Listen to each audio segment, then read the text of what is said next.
자, 오늘 만나서 반갑고요. 오늘 하나님 말씀 함께 잠깐 나누고 또 설교하겠습니다. 우리 누가복음 10장 38절부터 42절인데 제가 읽겠습니다.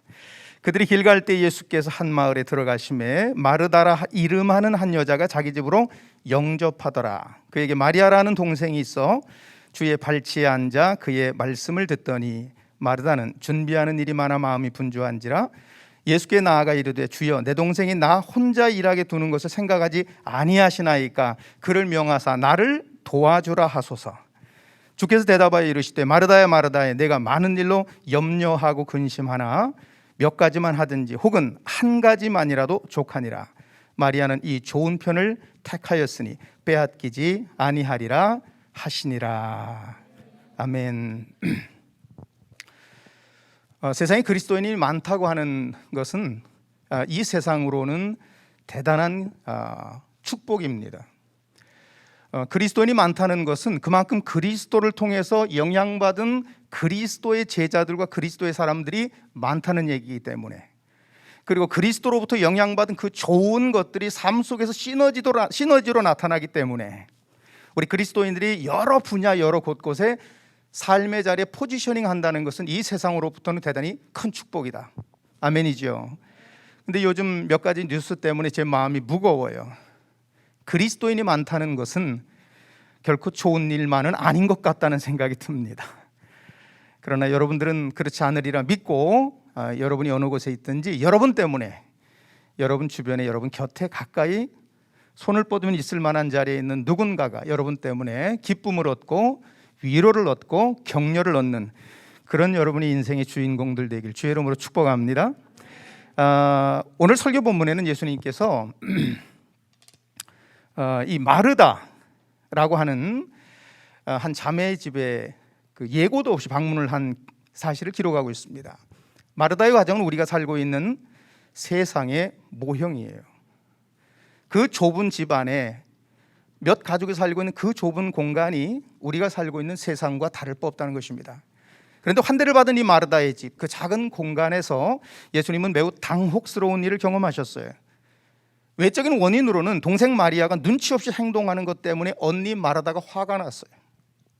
그래서 결국 참다 못한 이 언니 마르다가 예수님에게 찾아가서 마리아의 잘못된 행동을 좀 수정해 주세요, 고쳐주세요, 부탁을 해요. 오늘 저는 이 마르다의 처신과 마리아의 처신 사이에서 발생한 소동이 어디에서 잘못됐는지 좀 한번 살펴보고 우리의 영적인 발돋움, 나아감, 성장, 제가 잘난 척하려고 영어로 제목을 분명히 한글로 보낸 것 같은데 영어로 써놨어요. Reaching out이라고 그죠? 이렇게 뻗어간다는 거죠. 뻗어간다. 또 이 비슷한 말이 하나 있죠. Outreach라는 말이 있잖아요. 그죠? 같은 말입니다. 또 하나 제가 앞에서 잠깐 말씀한 이 포지셔닝이라고 하는 자리매김이라고 하는 말도 같은 말이에요. 건강한 리칭아웃이 없으면 우리의 아웃리치, 섬김과 봉사, 선교는 가짜예요. 그래서 우리가 건강하게 영적으로 리칭아웃 해야 비로소 좋은 아웃리치가 나오고 삶의 포지셔닝 할 수 있음을 여러분 믿으시기를 바랍니다. 그래서 이런 도대체 오늘 이 조그만 이 가정 안에서 어떤 일이 일어났는지를 좀 살피며 이 리칭아웃, 영적인 발돋움이라고 하는 이 의미를 한번 생각해 보려고 합니다. 마르다는 예수님의 방문 직후에 너무 큰 반가움을 가지고 언제나처럼 부엌에서 음식 준비를 하느라고 여념이 없었습니다. 이 마르다는 그의 집 주인 행세로 한참 바빴다는 거예요. 여러분, 어느 집이나 부엌을 차지하고 있는 분이 그 집의 보스입니다. 저희 집도 그렇습니다. 여기 오기 전에 겨우 저녁 얻어먹고 왔습니다. 그분이 안 주면 못 먹어요. 이제 이 마르다는 자신의 집을 방문한 예수님을 한쪽 편에 앉게 하신 후에 먼 길을 오셨기 때문에 오늘날처럼 좋은 차 타고 오신 게 아니기 때문에 피곤하셨을 거예요. 또 옆에 있는 12명의 제자들 장난 아니잖아요. 별의별 종자들이 다 있거든요. 그러니까 하루 종일 머리도 아프고 해야 할 일도 많고 가야 할 곳도 있는데 그 지친 몸을 주님으로 하여금 쉬도록 자리를 마련해드리고 자기는 부엌으로 가서 정신없이 음식 준비를 합니다. 늘 그랬던 것처럼 마르다는 그 일이 결코 낯설지 않았고 버겁지 않았어요. 아주 일사불란하게 그 부엌의 주인, 그 보스께서 최선을 다해서 부엌 일을 하고 있었습니다. 한참 부엌 일에 바빴어요. 그래서 문득 주님이 뭐 하고 계시나 하고 뒤를 살짝 돌아보았더니 못 볼 걸로 와버린 거예요. 동생 마리아가 바쁜 자신은 아랑곳하지 않고 예수님 발밑에 앉아서 얼마나 생글생글거리며 주님과 대화를 나누고 주님이 하시는 말씀을 즐겨 듣고 있는지 순간 본 거예요. 참 좋은 일이고 아름다운 모습 아닙니까? 그런데 순간 마르다는 감당할 수 없는 분노가 그 마음에 일어남을 느꼈어요. 바쁜 언니는 아랑곳하지 아니하고 예수님 발끝에 앉아 예수님과 어찌 보면 노닥거리는 것 같은 느낌이 들었단 말이죠. 그때 참다 못한 마르다는 예수님께 달려갑니다. 그리고 예수님의 귓전에 살짝 얘기를 해요. 주님, 내가 좀 바쁜 거 저 동생 마리아가 도와주라고 얘기 좀 해주시면 안 될까요? 철이 없어요, 애가. 철이 없어. 라고 말씀하셨단 말이에요. 여러분, 바쁠 때 함께 손을 모으면 더 빨리 끝날 수 있고요. 같이 예수님과 대화를 할 수 있는 시간을 벌 수 있습니다. 일거양득이라는 거예요. 그런데 예수님의 대답이 의외였습니다. 마르다야, 마르다야. 한 번도 아니고 두 번 불러요. 마르다야, 마르다야. 내가 많은 일로 너무 염려와 근심이 크구나. 그러나 잊지 말아라. 마리아는 이 좋은 편을 선택했기 때문에 결단코 빼앗기지 않을 거다. 원문의 뜻을 조금 더 적극적으로 번역해 보면 이런 뜻이 돼요. 마리아는 필요한 것, 좋은 것을 선택했다. 이게 주님의 대답이었어요. 마르다 편을 들어서 마리아야, 언니 힘든 거 안 보이니? 좀 가 도와라. 그게 좀 보기 좋지 않겠니? 라고 말씀해 주시기를 바랐지만 예수님은 그렇게 말씀하지 않아요. 마르다야, 너 오해하는 것 같아. 마리아는 이미 좋은 거 선택했어. 빼앗기지 않을 거야. 예수님은 마르다의 부탁과는 전혀 다른 대답을 하셨고 성경에는 예수님께서 마리아가 선택한 그 일을 빼앗기지 않을 것이라고 말씀해 주셨어요. 예수님의 반응은 마르다가 보기에 부당해 보입니다. 마르다 말 맞다나 마리아가 언니를 도와주었더라면 모두에게 유익할 수 있는 분위기도 되었고 상황도 되었을 건데 말이죠. 하지만 마르다를 책망한 예수님의 의도는 결코 마르다의 선택을 하찮은 것, 낮은 것, 별 볼 일 없는 것, 그리고 마리아가 선택한 것은 더 귀한 것, 더 훌륭한 것, 더 멋진 것이라고 구별해 주시지 않았어요. 그게 목적이 아니었다 말이죠. 오히려 마르다가 자신이 하는 일을 낮추어 이해했기 때문에 그녀의 마음이 상했던 겁니다. 종종 우리의 영성이 약화되는 것, 이런 인식 때문이에요. 교회에서 섬기면서도 누구는 늘 얼굴이 보이고 카메라 바를 받는 자리에 있고, 누구는 늘 무대 뒤에서 정신없이 뛰어다니다가 실수하고 방송 사고 내고, 참 난 별거 아니야, 별 볼 일 없어, 난 재능이 없어, 그런 생각과 판단을 갖도록 하는 교회 분위기라면 그 교회는 잘못 가는 거예요. 그런 생각을 가진 지체들이 있다면 그것은 잘못된 제자도예요. 최근에 여러분 전 세계적으로 많은 그리스도인들에게 영향을 미치고 저도 한때 좋아해서 그 찬양을 듣고 다니느라고 귀가 아프도록 들었어요. 호주에 있는 굉장히 유명하고 큰 메가처치에 아주 시끄러운 소리 때문에 뉴욕 타임즈, 또 호주의 유명한 그 언론사에서 그냥 폭격을 합니다. 폭격. 담임 목사님이 공금 횡령했다고 하고 무슨 자매들하고 무슨 관계가 안 좋다고 하고, 또 심지어는 무대에 찬양을 하는 그 유명한 그 셀럽과 같은 그런 찬양 사역자들이 갑질을 하는 바람에 무대 뒤에서 섬기던, 그것도 자원하에 섬기던 이들이 시험이 들고, 이것이 그 방송 인터뷰를 통해서 세상에 드러나게 되고, 이런 일이 생기면 소위 말하는 세속적인 하이에나들이 달려들죠.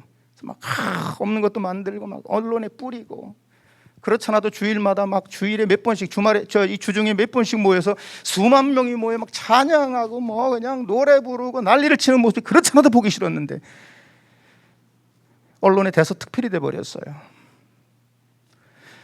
여러분 미안합니다. 저는 목사예요. 미국에 있는 수많은 대형 교회들, 메가처치의 목회자들 가운데 80%가 다 스텝다운했어요. 다 옷 벗고 나왔어요.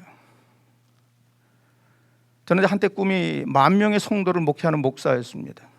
그래서 유학도 가고 공부도 많이 하려고 했고, 근데 공부하고 나가지고 꿈을 접었어요. 10,000명은 무슨 내 주제에 10,000명이야. 그냥 보내주신 대로 성실하게 해야지.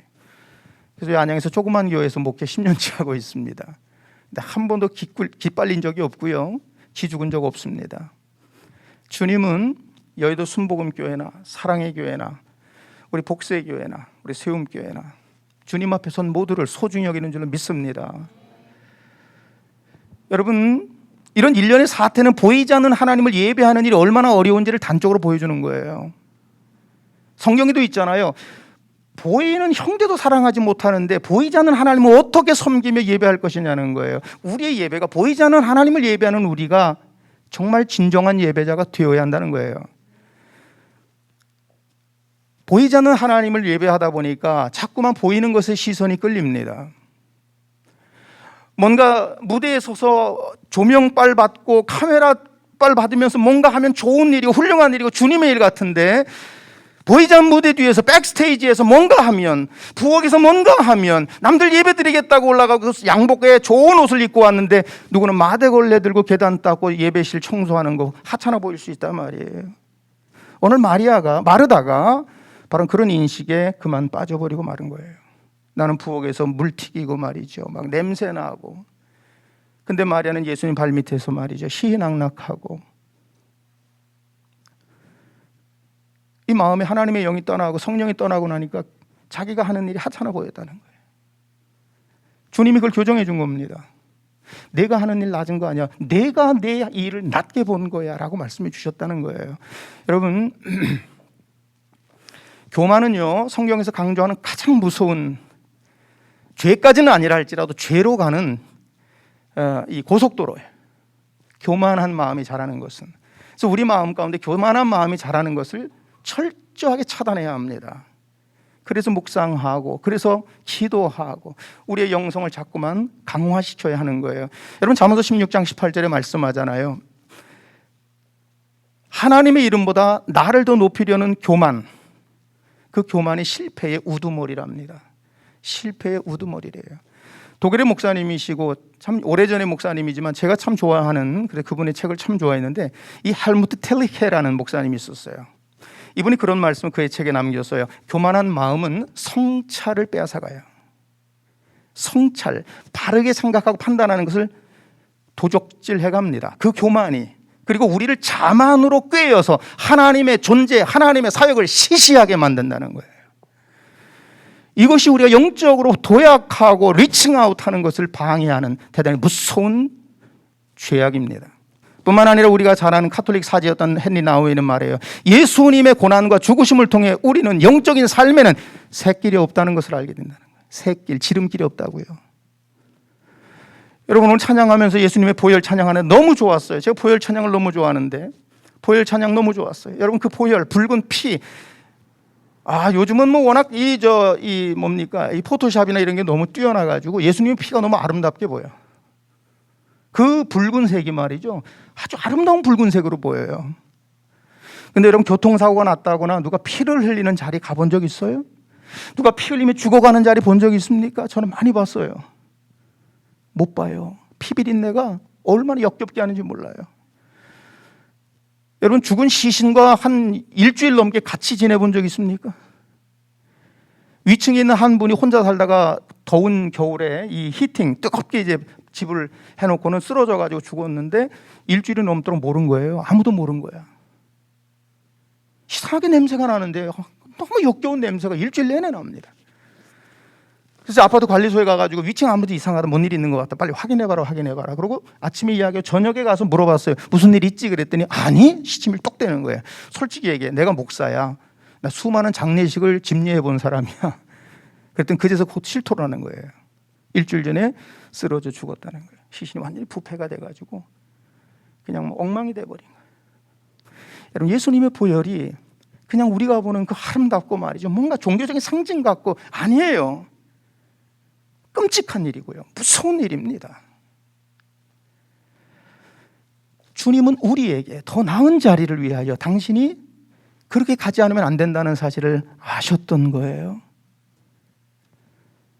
예수님은 아버지의 소명이 응답하는 삶을 위해 한순간도 자신을 높이지 않았다는 겁니다. 처음 하늘 보좌를 내려놓고 인간의 몸으로 이 세상에 오실 때 가졌던 순종과 겸손의 마음을 십자가에서 목숨이 끊어지는 순간까지 지켰다는 거예요. 이게 우리가 예배하는 주님입니다. 우리는 그분이 행하신 일을 예배합니다. 이것이 소명자의 삶이고요. 이것을 증언하고 자랑하는 그것이 사역이에요.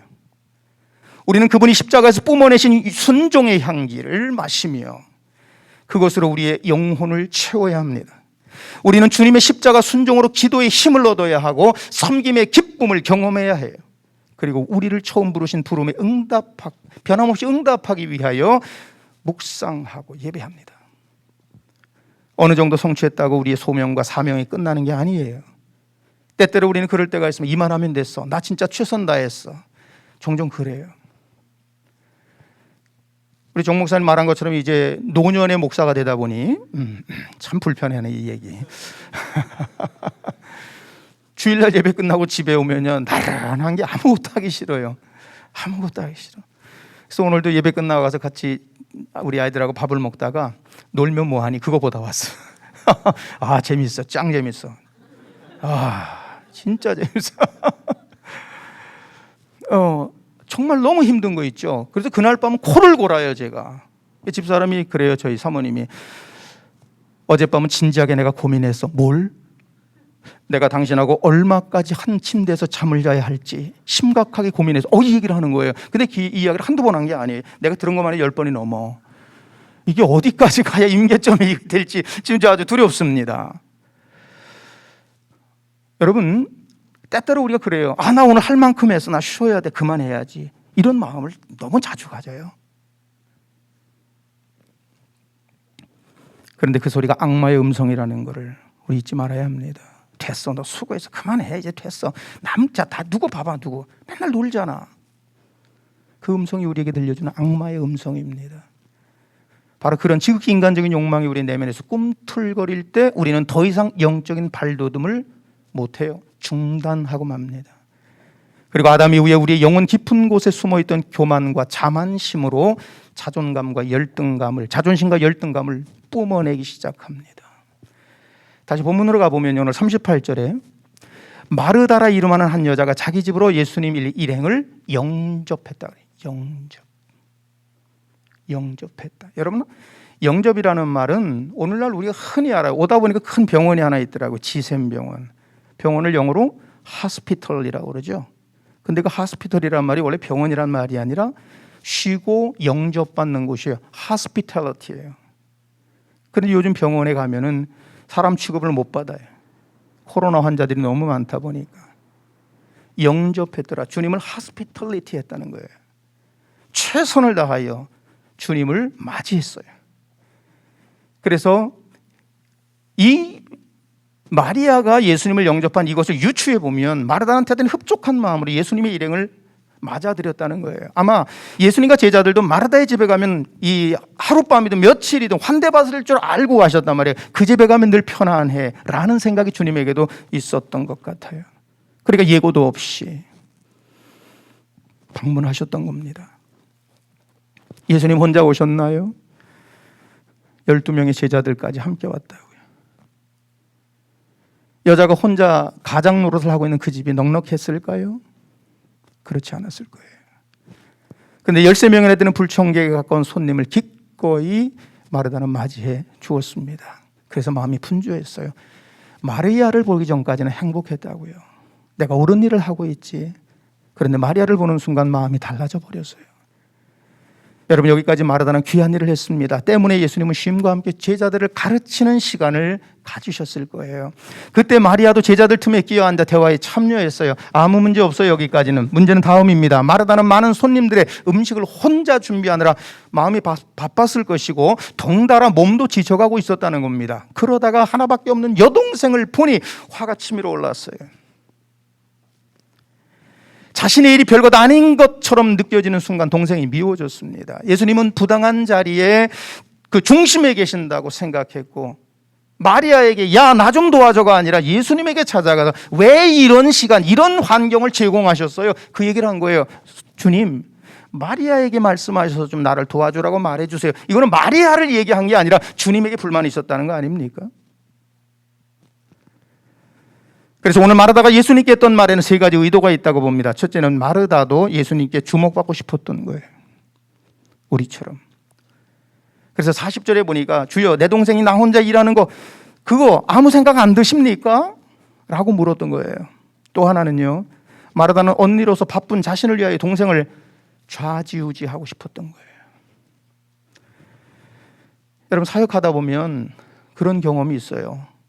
막 목사다 보니까 전도사님이 있죠. 또 교회에 이런 집사님들이 있잖아요. 목사가 무슨 교회 주인인 줄 착각을 한다니까요. 그래서 야, 박전사, 최전사, 그게 뭐야? 이런 얘기를 해요. 그러니까 가만히 생각해봐. 내가 이 교회 주인도 아닌데, 나도 종인데.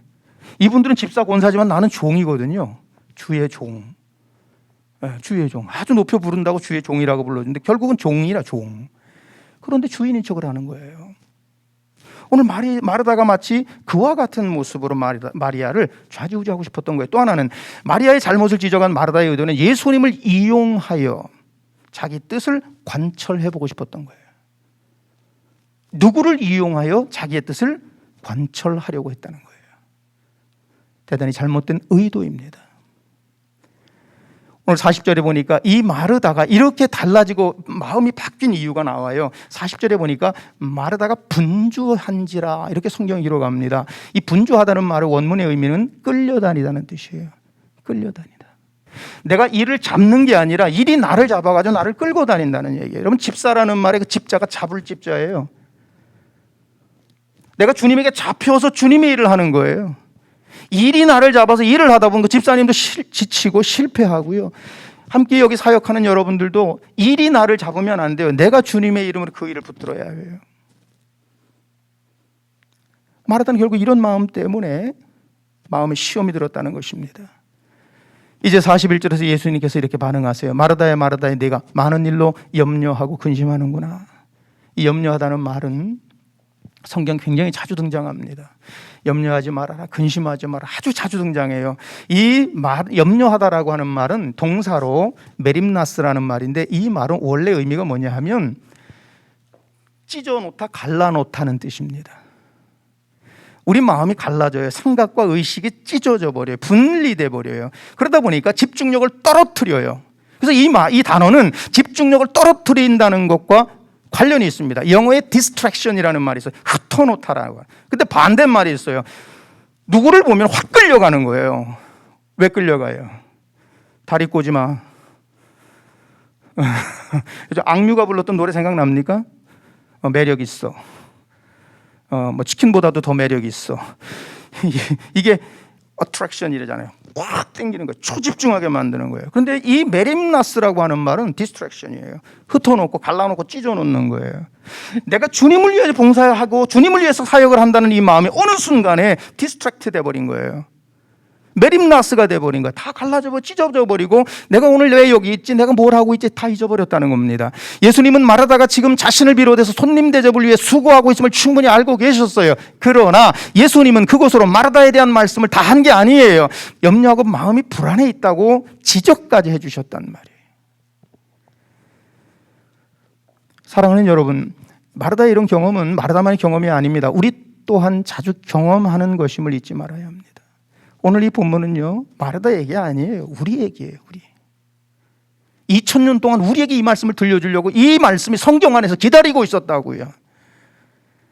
사실 지금 마르다의 마음을 읽으신 예수님의 반응은 그녀를 책망하려는 것보다 제자인 마르다를 구체적으로 위로하려고 하는 의도에서 하신 말씀이라는 것을 놓치면 안 됩니다. 마르다는 예수님을 깊이 사랑하는 제자예요. 그러니까 예고도 없이 12명의 제자들을 데리고 찾아가신 거예요. 주님은 마르다의 그 마음을 이미 아셨고 그 관계를 이미 신뢰했기 때문에 예고 없이 방문하신 거예요. 그러나 이런 친밀하고 좋은 관계를 할지라도 마음의 순수함을 잃어버리게 되면, 그 마음을 빼앗겨버리면 그 관계는 흐트러집니다. 일반적인 인간관계보다 주님과의 신앙적 관계는 훨씬 더, 따라합시다, 밀도 있다. 밀도 있어야 돼요. 여러분, 주님이 제자들을 부를 때 뭐라고 말씀하셨어요? 베드로 부르는 거, 베드로의 소명을 한번 봅시다. 그물을 깁다가, 그 그물을 깁는다는 일은 단순히 베드로가 해야 할 일이 아니에요. 베드로가 하지 않으면 안 되는 일입니다. 왜? 가족을 부양하기 때문에. 부모님이 계셨고 아내가 있었고 자녀가 있었단 말이에요. 근데 주님이 어느 날 그 갈릴리 앞바다에서 그물을 깁고 그 다음날 출호를 하기 위해서 준비하는 그 중요한 일을 하고 있는 베드로에게 나를 따르라 말씀했어요. 그때 성경에는 다른 얘기가 없어요. 베드로가 주님을 따랐어요. 그런데 주님을 따르기 위해서 했던 일은 딱 몇 가지밖에 없어요. 그물과 배와 부모님을 두고 따랐다고 했어요. 여러분, 이것이 주님 앞에 부름받을 때 우리의 모습이고 우리의 소명입니다. 주님과 우리와의 관계의 밀도는 단지 내가 좋아하는 친구의 밀도보다, 내 손에 있는 새로 구입한 핸드폰과의 관계보다 훨씬 더 밀도 있어야 돼요. 할렐루야.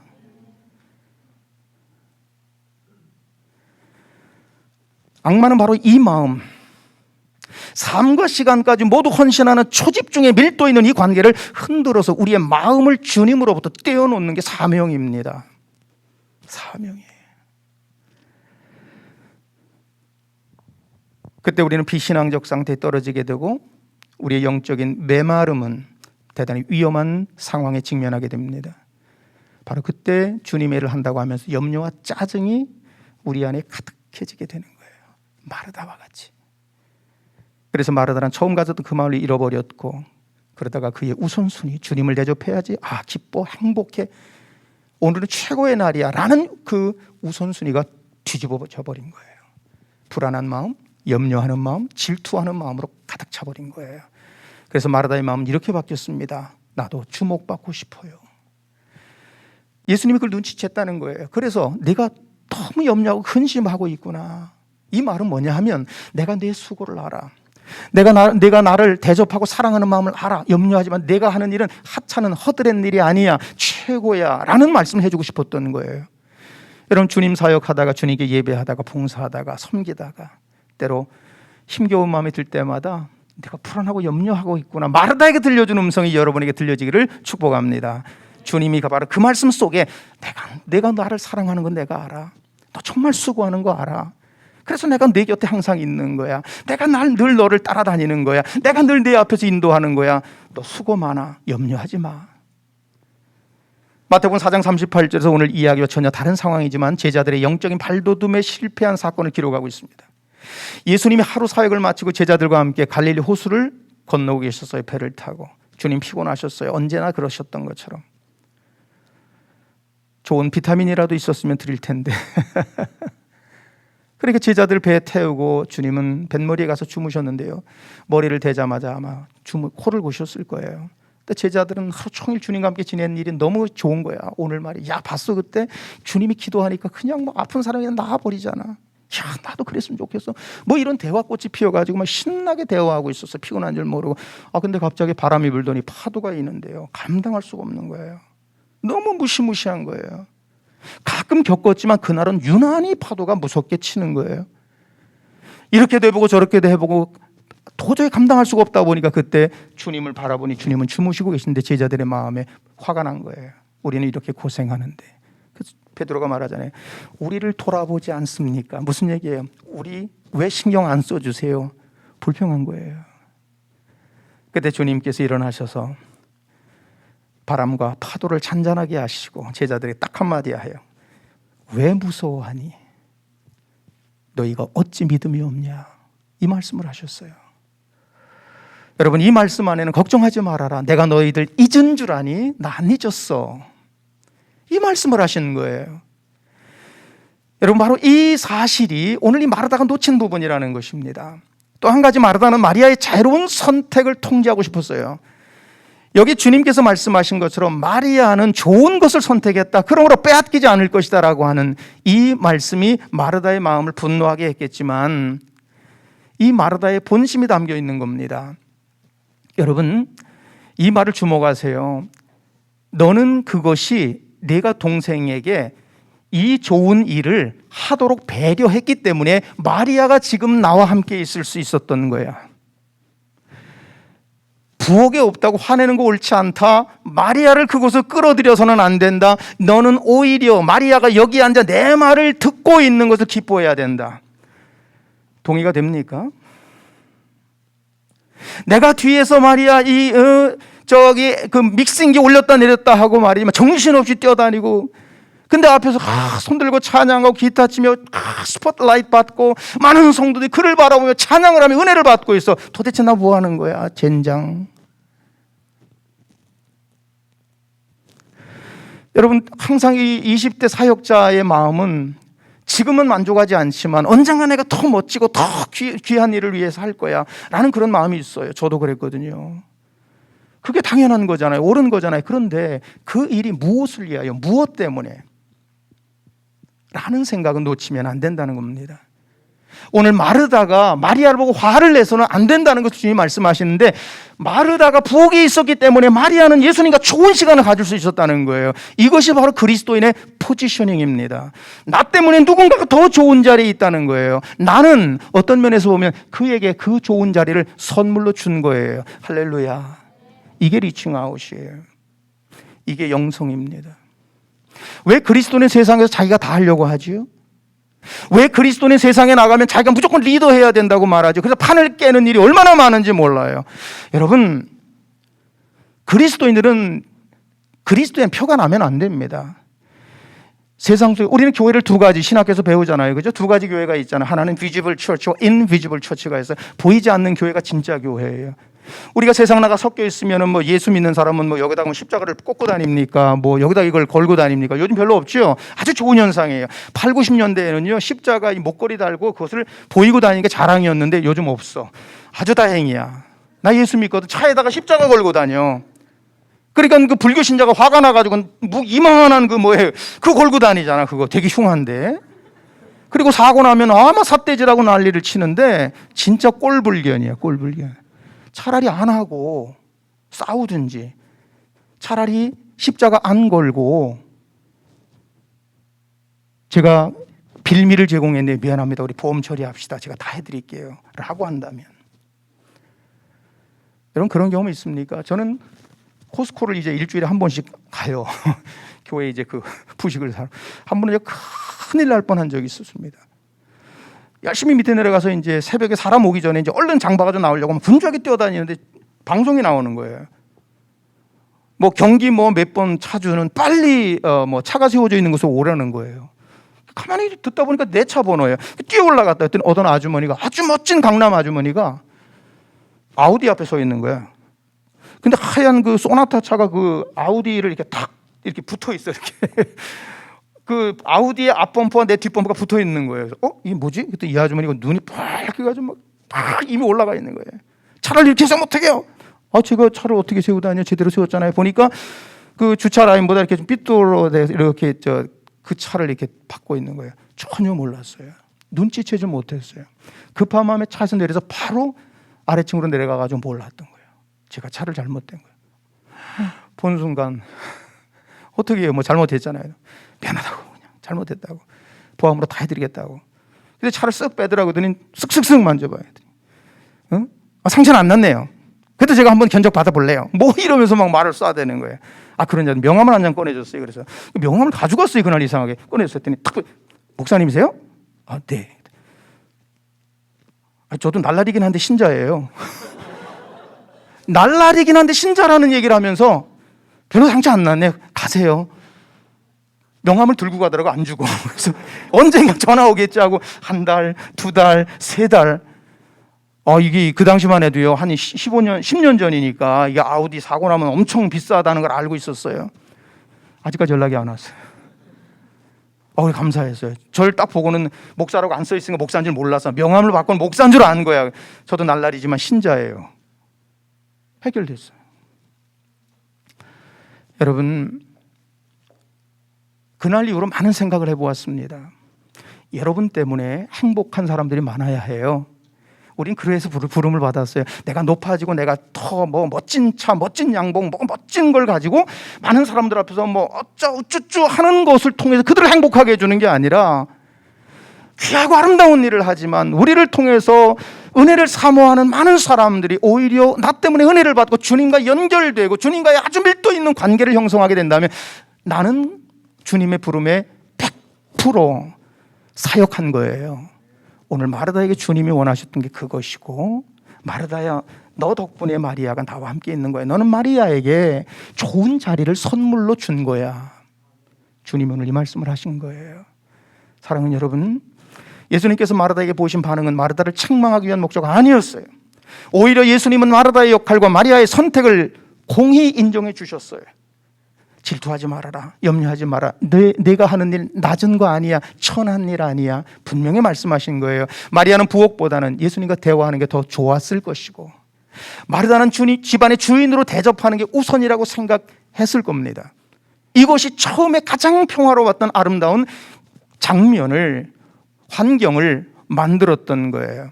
우리가 주님의 교회에서 주일을 보낼 때 우리 지체들의 모든 역할은 최선의 선택을 한 겁니다. 좋은 옷 입고 좋은 차 타고 예배 올 수 있도록 나는 조금 일찍 와서 예배 준비하고 마이크 테스트하고 마대로 걸레질하고 커피 미리 내려놓고 이 일을 한 거예요. 우리는 그 좋은 옷 입고 주님에게 정말 좋은 모습으로, 아름다운 모습으로 예배하기를 원하는 어떤 성도님을, 좋은 자리를 선물해 준 거란 말이에요. 이것이 사역자의 마음입니다. 이것이 사역자의 리칭 아웃이에요. 이번에 복수교회 덕분에 많은 분들로부터 인사를 받았어요. 우리 박 전사님이 얼마나 홍보를 잘했던지 막 난리가 났어요. 막 학교에 가니까 여기도 붙어있고 저기도 붙어있고 내 얼굴이, 이거 세상에. 저는 제 설교가 너무 초라해가지고 유튜브도 안 하는 사람인데 그냥 온 거죠. 막 전화가 오고 카톡이 오고 막 제 페이스북에 아이고 오늘 못 볼 걸 봤대나 뭐 어쩌대나 뭐 이런 분도 있고, 뭐 사방에 있는 얼굴을 보니까 아이고 뭐 뻔하죠, 뻔해. 그래서 너무 부담이 많았는데 그 일로 인해서 제 마음에 그 새로운 마음이 생겼습니다. 그 수고하는 분들 때문에 내가 이렇게 높임을 받고 많은 사람들에게 알려지게 되는 것이 감사하지만 오히려 그것이 부담이 됐고요. 오히려 더 겸손하게 주님 앞에 서려고 했던 마음을 저에게 주셨다는 거예요. 바로 이것이 아름다운 교환을 이루는 거예요. 주님이 십자가를 진 것 때문에 우리에게는 은혜와 구원이 주어졌잖아요. 아름다운 익스체인지가 일어난 거예요. 이게 바로 우리가 예배하는 이유고, 이게 바로 우리가 주님 앞에 나와 찬양하는 이유고, 이게 바로 우리가 시간 날 때마다 성경을 펴서 묵상하는 이유인 것입니다. 우리는 사순절 네 번째 주간을 이제 맞이합니다. 어찌 보면 오늘의 말씀은 사순절에 적절해 보이지 않는 말씀 같아요. 하지만 마르다와 마리아의 역할 때문에 발생한 혼란을 통해 말씀해 주신 주님의 가르침이야말로 사순절의 제자들이 반드시 기억해야 할 교훈이 아닌가 싶습니다. 예루살렘을 향한 예수님의 처음 마음이 마르다가 가진 질투와 시기 어린 마음 같아졌더라면, 아버지 왜 나만 십자가를 져야 해요? 내가 왜 여기서 이런 고생을 해야 되나? 마음을 조금이라도 가졌더라면 우리에게 이런 은혜로운 삶과 생애는 없었을 겁니다. 예수님은 마르다 덕분에 마리아가 예수님과 마주 앉을 수 있는 여건을 우리에게 제공해 주셨어요. 이사야 53장 6절에서 이사야는 이렇게 말씀해 주님의 리칭아웃을 말합니다. 그가 찔림이 우리의 허물 때문이고 그가 상함은 우리의 죄악 때문인데 그가 징계를 받았기 때문에, 주님이 그 고난을 받았기 때문에 우리는 비로소 여기서 평화를 누리고, 그가 채찍에 맞음으로 우리는 비로소 병들고 찌그러진 우리의 영혼이 나음을 입었도다. 십자가 앞에서의 주님의 인내가 우리에게 구원의 선물을 주셨습니다. 사순절 여정에서 결코 잊지 말아야 할 메시지가 바로 이거예요. 마르다의 처음 가진 마음, 주님과 다른 제자들을 기꺼이 환대하고자 했던 그 마음을 지키는 것이야말로 우리 제자도의 첫 번째 우선 순위입니다. 우리 주님은 우리 모두가 마르다나 마리아의 측면보다 훨씬 더 좋은 제자가 되기를 기대하십니다. 저와 여러분은 예수님의 십자가의 길 때문에 하나님의 보좌 앞에 나아갈 수 있게 되었고, 오늘 나의 신실한 섬김이 진정한 리칭아웃, 영적인 발돋움이 되는 것이죠. 우리는 조금 더 구체적으로 더 많은 사람에게 선물로서의 좋은 자리를 마련해 주기 위하여 우리는 세상 구석구석에 포지셔닝 해야 해요. 우리는 그것을 위하여 발돋움해야 하고 성장해야 하고 더 깊은 영성 속에 우리를 가두어야 합니다.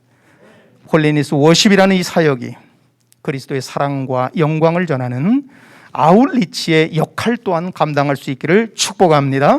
주님의 고난의 길을 영적으로 순례하는 사순절 기간에 더욱 제자됨의 의미를 묵상하고 주님의 축복하시는 복음 안의 새교회, 그리고 함께한 모든 여러분들 되시기를 주님의 이름으로 축복합니다. 기도하겠습니다. 하나님 아버지.